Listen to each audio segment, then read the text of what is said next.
I'm the dad of a 25-year-old young girl who I love very much. I've been able to have a good relationship with my daughter and I enjoy my time with her. But there's one thing about her that would give many people pause: she is a diagnosed sociopath.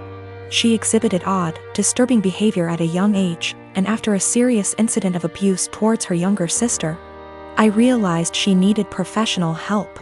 Throughout her elementary years she struggled heavily, getting in lots of trouble in school for lying, cruelty, and all other types of misbehaviors.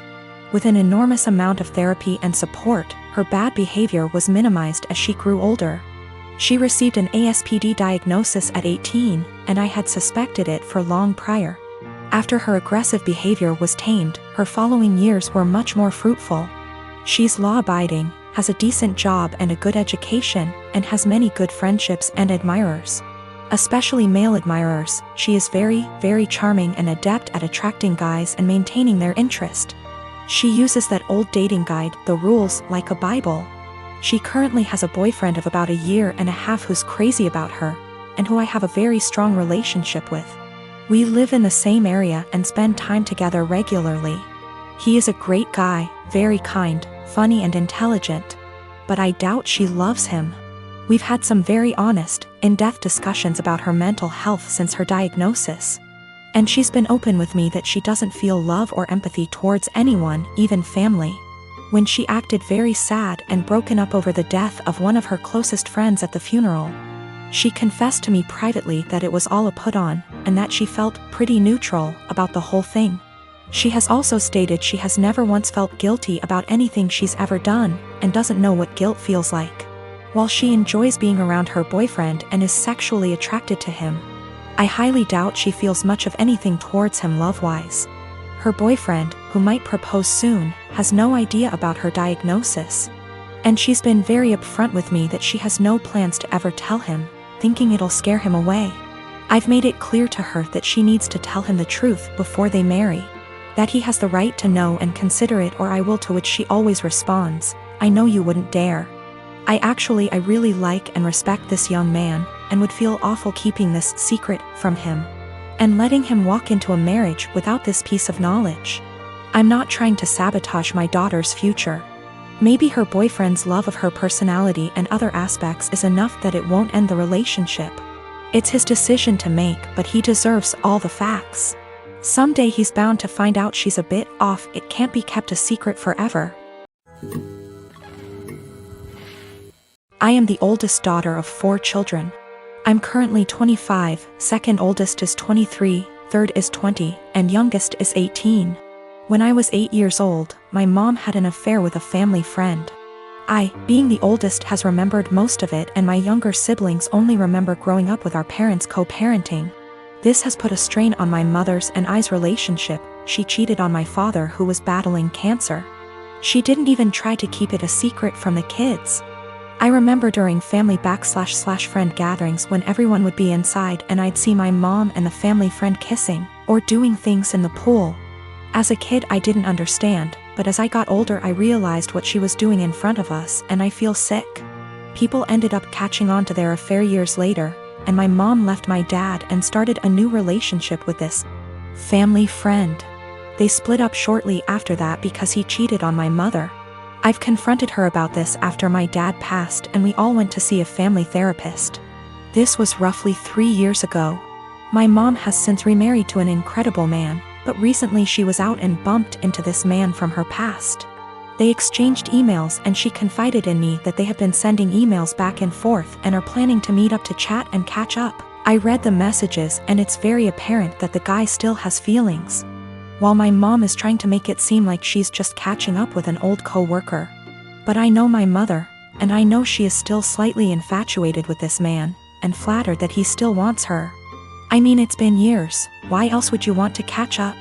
My new stepdad knows about her past, and while he doesn't agree with it, it's been years, he wasn't in her life yet. She asked me what I thought about her meeting up with him, and said something along the lines of needing closure. She asked for my honest opinion about the matter, and I told her, to be honest, Mom, you dealing with this guy in the past ruined yours and Daddy's marriage, and you guys had 4 kids. Why you think it wouldn't ruin this one, but why don't you stop being And stop thinking with your and delete this guy's damn email? She cried, said she couldn't believe I just called her and left my house. We haven't spoken for a few days. Today, I got a call from my siblings saying I hurt my mom's feelings and whatever happened between her and daddy's marriage was between them. I disagree. I had to witness my mom cheating on my father. I watched him die in bed while she was off to God knows where with this man. She asked for my opinion, and my opinion is that she's selfish and who left my dad to die on his own, and she wants to rekindle with this man and possibly cheat on my new stepdad. I am a 35 years old female, just got engaged to my fiancé 37 male Sam. We do not live together because we're waiting till marriage, given he and his family are highly conservative Christians, but they're really nice and lovable people. I had plans to spend NYE with Sam, but he said he was out for NYE dinner celebration with his parents, then called me again inviting me to join them, and I happily did. His parents were there. They welcomed me and ordered many dishes and desserts and drinks. We celebrated and had great time, that is until it was time to pay. I pulled my wallet out of my bag, letting them know that we'll split the check between us. Sam mumbled, "No, you don't have to, we invited you," but I insisted. He and his parents then stared at me. I asked what was wrong, and both mother-in-law and father-in-law said they didn't have money on them. I was shocked. I turned to Sam and he said he too forgot his wallet at home and didn't bring enough money to cover even on round of drinks. His dad then laughed nervously. "Right, so guess we should let the doctor pay." I was taken aback. I said, "I'm sorry, but no, this is just so much money to spend on one dinner by myself, and I didn't think I was expected to pay the entire bill." Sam said I should pay and he'd pay me back later, but I said no, since I know he will have to get a job to pay that much money. I said, "I'm sorry, but this isn't the first time I've been put in this situation by him and family, where I'm expected to rescue them after they somehow forgot their wallets and expect bothers to pay hundreds for their extravagant dinner." I told them I'll only pay for what I had and that's it. He and his parents were shocked. They started arguing about how I have the potential to pay right there and then, but I was acting as if they were strangers, not family. But that doesn't mean I'm obligated to pay. How could someone go out to a fancy restaurant, order so many dishes, desserts and drinks without bringing money? Sam begged that I just do it and call it a night, but I refused. The argument got heated, then I got up and walked out. Sam called later at 2 a.m. basically yelling that I ruined NYE celebration and made his parents suffer, because I refused to pay the entire bill. AMD instead acted selfishly and paid only for myself, after they were gracious enough to invite me. I told him how unfair it was for me to pay. Even if I have a good salary doesn't mean I want to spend it all on fancy dinner. He didn't reply, he just said he'll pray that my parents will let this go, and not resent me after I basically damaged the relationship with them. I felt awful thinking I should have covered the bill instead of leaving. I believe it started when I was around 6 years old. My parents often had friends over in the house. I didn't know they were polyamorous. OFC. One day I was outside playing, got hurt, and when I ran inside caught my parents making out with some random guy. They told me they have other adults that they love and it's a completely normal thing. Me being a child just accepted that. They gave up being secretive and their partners would constantly be around, even joining on outings. I remember that on my 10th birthday they invited 3 of their partners, one of who I'd never seen before. And for the rest of the day my parents just withdrew from my party and hung out with them. I never saw them doing anything explicit again, but they would kiss their partners, hug them, make flirty comments. Something that would be normal between parents, but with many more people. Sometimes I came home from school and my parents were gone and there was some random adult in our house. Some of them seemed surprised that my parents even had a child.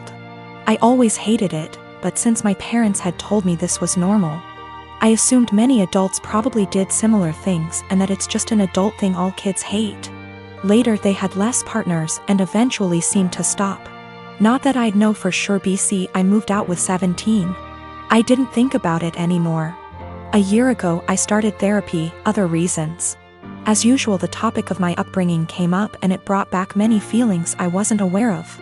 I realized that although my parents were always good to me, I had never really felt close to any of them and still have a lot of resentment that they made me feel like I had to compete for my parents' attention with random strangers.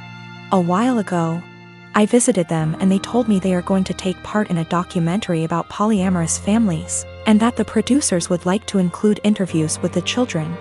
So they would love if I could agree and tell everyone that polyamory doesn't mess kids up. All my resentment bubbled up and I said that I cannot agree because I would not be able to say anything positive. My parents looked shocked. I had never brought this up before, and asked why, and I unloaded all, that I always felt pushed aside.